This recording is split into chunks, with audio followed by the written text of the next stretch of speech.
welcome to our first ICMP TV episode. Today we're taking a look back at probably the most interesting Freshers Week that we've had at ICMP. I'd like to just take a minute to thank everybody involved and everybody that helped us this week, from student ambassadors to the facilities team, to the performers, sound engineers, videographers, photographers, and of course, every single one of you that tuned in. We definitely made the best out of a very challenging situation, and I thought that it would be really fun to take a look back at what we've all gotten up to over the past week. So Lassa, cue the highlights video.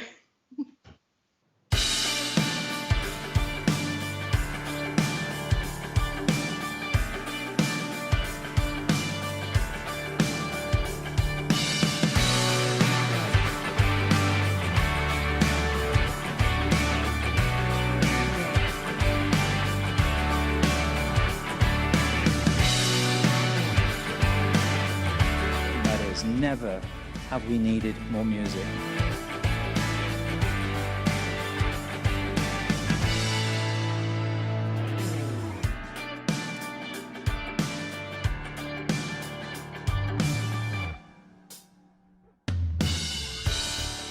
Who is an artist that everyone should listen to? Oh, I'm glad I got this question. You guys should go listen to D-Mob Happy. I saw them when they opened for Nothing But Thief. They got such a really cool, almost Beatles-esque sound.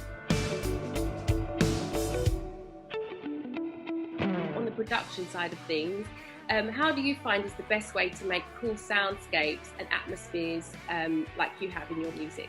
A cool way of doing it is to get some plugins on your laptop. So I use Logic. I use Logic X at the moment, and I have my favorite plugins are called Contact. And in Contact you have so many different sounds, literally thousands of sounds that, I literally just go like this, that one. Yeah. If you put out a song that you love and it flops, then at least at the very core you're like, I still love that song. Hello everybody, and welcome to our very first ever virtual club night.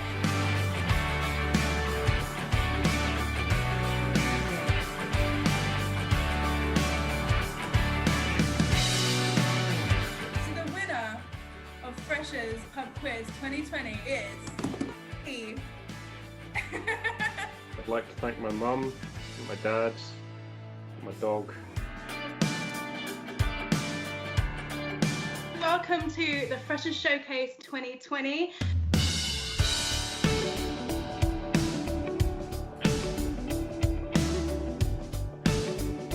The certificate is the icing on the cake, but along the way you make relationships and friends that will last a lifetime.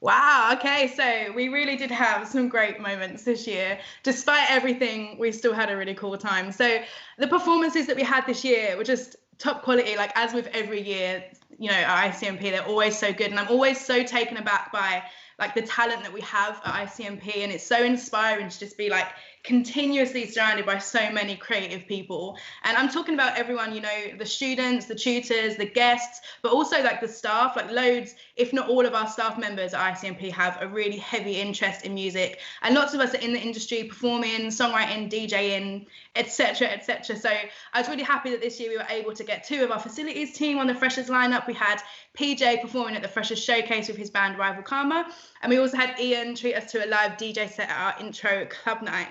And we started off the week with the meet and greet, and I was so pleasantly surprised at the number of people that logged in to the meet and greet, and you were all such great sports for the 20Q game that we kind of threw on you that day. And then on Monday we had our very first virtual club night with a really great lineup of DJs. We had Sunny Delight, we had Shah, and we had Rez, who is actually joining me now. Are you there, Rez? Hi there. Hi, how are you? Very well, thank you. What about you? I'm good, thanks. How has DJing in lockdown been for you? I mean, lockdown, I work a lot in lots of my projects, like music production wise. And I mean, I did quite a bit of live streams as well. But I was quite surprised to come here back to London and find so many gigs at the moment, even though people can't dance. We managed like to get some nights out, like on cocktail bars, restaurants. So like, it's still going great, to be honest. I mean, That's I really don't need cool. people dancing. It's just like, just DJing, which is important. Like people are enjoying the music, even though they have to sit down on a table. So I think that's great anyway. Cool. Yeah. So last year you DJ'd for us at Freshers for the Headphone Party, which we did that over at Nambucco. So how was it kind of in comparison this year doing the virtual DJ set? And like you said, you've done virtual stuff before. So Yeah. like, how was it being at ICMP and kind of not having a crowd and stuff? Was it weird? I mean, it was right to me because like I really enjoy like preparing a set and just play like on a live stream. So I was a bit worried like just for the quality of the audio and making it perfectly mixed, you know. But I guess it went quite well. I was really, really satisfied with it, to be honest. So yeah. It was super cool. Like, yeah, it was really fun. It was so nice to actually just kind of put all of your attention onto listening to like the DJ and like the set and stuff. Because obviously when you're out and you're in a club, you're obviously listening to the music and it's the main part, but you're also like chatting and dancing and all that stuff. So it was nice to kind of have that as like the main focus and stuff. So you're on the BA Creative Music Production course and you're going into your third year this year, Absolutely. right? Yeah. Cool. So what made you pick production, and like were you already DJing before you started the course, or is that something you picked up after you joined? Like, tell me about it. So basically, I always had this passion for music, and I was a guitarist in a rock band. But then when I came across like the world of music production, I started like using Ableton and that kind of thing. And basically, over the years, after I moved to London, I really felt like I wanted to do something within music, and I thought that like music production was the right thing for me, you know. So surprisingly, I found like ICMP really close to my house, and so I decided to roll there. And as they were like providing a music production course, I decided to just give it a go, you know. Yeah, and I think I made the right choice, absolutely. And before that, I wasn't actually DJing. I started DJing after I enrolled to ICMP, and basically, like it opened up lots of opportunities for me for DJing. Like now, I'm doing lots of like events in the Hoxton, Shoreditch area, and yeah, everything is going great actually with it. So. Cool, that's really cool. I'm surprised that you only started DJing since you've been at ICMP, because you like I would have thought that you've done it for years, like the way that you do it. So that's really impressive. I mean, yeah, I did it like for a couple of gigs, but I wasn't like professionally done, you know. So now I'm doing it as a profession, basically. At least as a part-time job. That's just the beginning for me, but like I hope I'm gonna go further with it. Absolutely. Yeah, definitely you should. So like you said that you during lockdown you were working on loads of projects. So are you working on anything now? Like where can we find? Is there anything we can find online or anything? Well, I have like a release from last year on Spotify. It's called Countdown to Extinction. It's like a techno track. I just had like a tech house release on a SoundCloud label. I have lots of projects which I'm pitching to different like electronic labels in order to get release them. And yeah, but what I'm focusing right now is like we are basically starting off with a night with an event in Shoreditch, which is called Disco Sour. I'm basically like collaborating with this Italian DJ. She just moved to London. She's Georgia Lee, and she basically like she's really famous in the house scene in Rome. And so hopefully once like everything's gonna go over with the pandemic, we hope like we're gonna get like some gigs around Shoreditch in other venues. But for the moment, like we're having like every Friday residency at Gigi's Hoxton, and this is something I'm particularly like focusing on now that kind of reopened everything. So yeah, that's my main focus right now. Yeah. I like Gigi's. It's cool. Yeah, it's really nice and venue, yeah. Shoreditch is like the place to be, I think, with that kind of stuff as well. It's like the cool places to have like residencies and stuff going on. So absolutely, that's wicked. So where can we find you? Like plug yourself. Tell us where we can find you on socials and stuff so everyone can look you up. Yeah, so basically like my name is like Rez Alberto Rettore, and you can find me on Spotify, you can find me on SoundCloud, Facebook, Instagram. I don't have Twitter at the moment, neither Bandcamp, but like I think like mainly SoundCloud and Spotify basically. Yeah, probably like ordinary socials like Facebook and Instagram, for instance. Yeah, but that's where you can find all of my stuff, basically. Cool. So make sure you are looking up Rez and keeping up to date with everything that he's doing and all his cool, exciting projects that he's working on. And yeah, thank you, Rez, so much for talking to me today on a Sunday as well. So yeah, it's been great. Thank you for the interview. Thank you very much indeed. I appreciate that. We'll see you at ICMP soon. Absolutely. Okay. See you soon. See you later.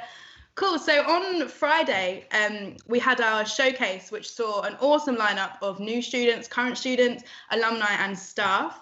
And one of our alumni acts was the wonderful Dakota 6, who I'm going to call into this meeting now. Just give me a little second. I'm going to ring her.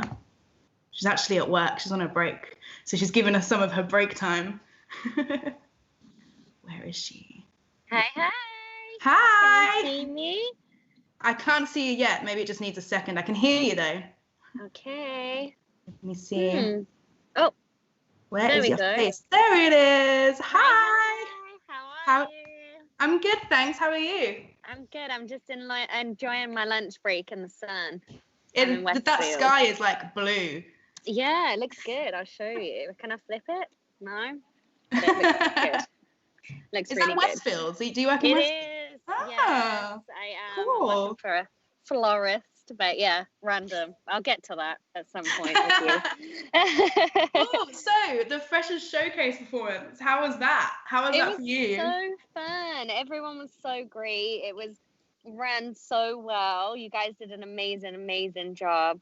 Big up Sir behind the scenes. Yeah, it was ran amazing. Obviously, with all the COVID rules in place and whatnot, everything ran very efficiently. It was a very safe space. So yeah, it was good. I really enjoyed myself.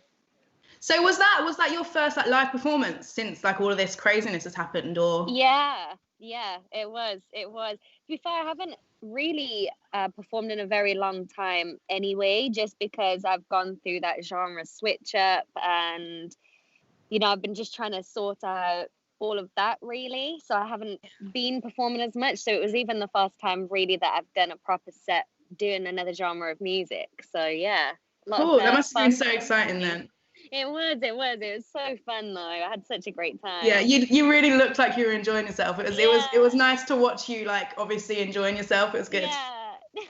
So Dakota and I were actually in the same year at ICMP, and we both studied vocals on the BACM, creative musicianship, and we were flatmates as well for a year. Yeah. Which we'll leave those stories for like off camera.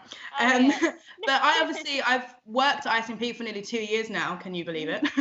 So I've been aware of all of the new building or the changes that have happened and stuff. But like, what was it like for you, kind of coming back and seeing how different? I texted you. I was just like, what the hell? Like, it looks incredible. I'm actually jealous that it wasn't like that when we were there. Like, I love the space where we did the interview. It just looks so cool. Like, it's such a vibe. Like, it has like a bunker feel to it. Yeah, I loved it. I absolutely loved it. I think I wish I would have got to kind of have it more, because I was only on floor 2 really, and I saw ground floor where all of the you go and hire out everything, and it just looks incredible. You have to like come in another day and I'll give you a little tour. Well, I only live down the road now again. So I wanted to talk to you about something you mentioned on Friday in your interview. So you said that you're like moving away from being a featured artist. So I just wondered if you could like firstly explain what a featured artist is and why you're kind of overdoing that now. Yeah, so I mean, if you check out my tracks on Spotify, a lot of it is, all of it, 90% of it is featuring Dakota 6. And it was actually during a time when I was at the Institute still studying. I had a meeting with the Hub. I think it was James Brister actually, and I just gave him my Spotify profile, my SoundCloud profile, and I said, tell me what I need to do. And he said, well, so you just want to be a feature artist then? And I was like, no. And he said, well, as like an A&R person looking at this, you just look like a feature artist. And, labels won't always necessarily take you as seriously if you're just featuring on things. They want to see your own projects. So I was like, okay, cool. I've made enough links and networks within the dance industry. I'm sure I can get that done. But to try and persuade a producer who can have his name first and have me as a feature and know that it will go well in his favor, to try and produce a track for me where it will just say my name and says produced by in brackets, it was impossible to try and find anybody that would do that. which was really frustrating. It was quite upsetting. And then I just started going on YouTube and finding YouTube beats, and I was writing these whole songs that I could just put my name on and not even really have to deal with anybody. And that's how I kind of felt like that would be a better change for me, just because in dance music, the artists that perform on tracks, they don't really get the same amount of exposure as the producers. So that's kind of what happened there. Yeah.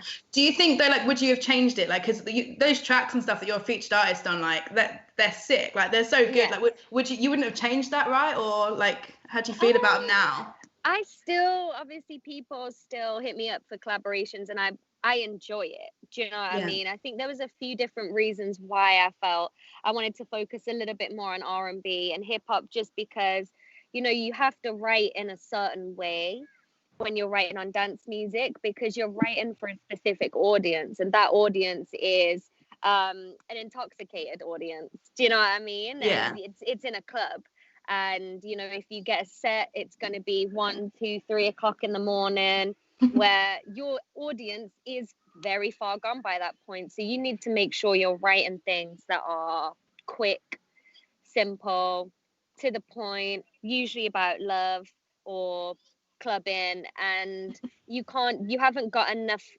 you can't really expand too much, like you can't go too deep. Cool. So I started writing on garage, because that's basically fast R&B. It's the R&B of dance music, and I was finding that I was able to write more, within my lyrics, but still I couldn't find producers that wouldn't produce for me, and I still had to be a feature artist. So that's when I just completely moved over to R&B. So now that I've got my own projects going and things that I can actually put my name on, I don't mind doing the collaborations, but it doesn't actually help me in the long run so much. Yeah. But I guess now, like, if you're doing your own kind of stuff, because I imagine with like being a featured artist and doing like collaboration stuff, that I would say you don't get much creative control. Or does it depend on who you're working with? That's the worst part. Like, I'm a completely independent artist. Like, I'm not high maintenance. I've got my own studio set up. I write everything myself. I record everything, and I pretty much send it over mixed with how I wrote that, and every single vocal chop, how it is on the track, I did. I sent it over completely chopped and all of that. And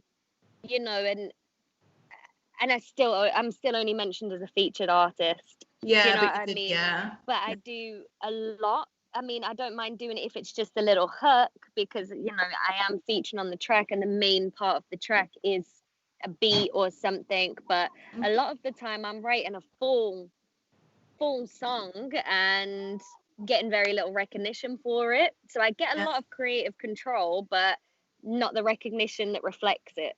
Yeah, so that's crazy, because like I remember you like in your room like furiously working on stuff like all the time, like when we were in like the flat together. So yeah, that's mad to think that you just kind of that you don't get like the recognition you deserve, I guess, for those tracks. But it's super exciting though that you're like doing all this. I actually like genuinely can't wait to like hear what you're doing with your projects and stuff. Like, it's gonna be so cool. And I want to know when, if ever, we're gonna have Know Your Worth.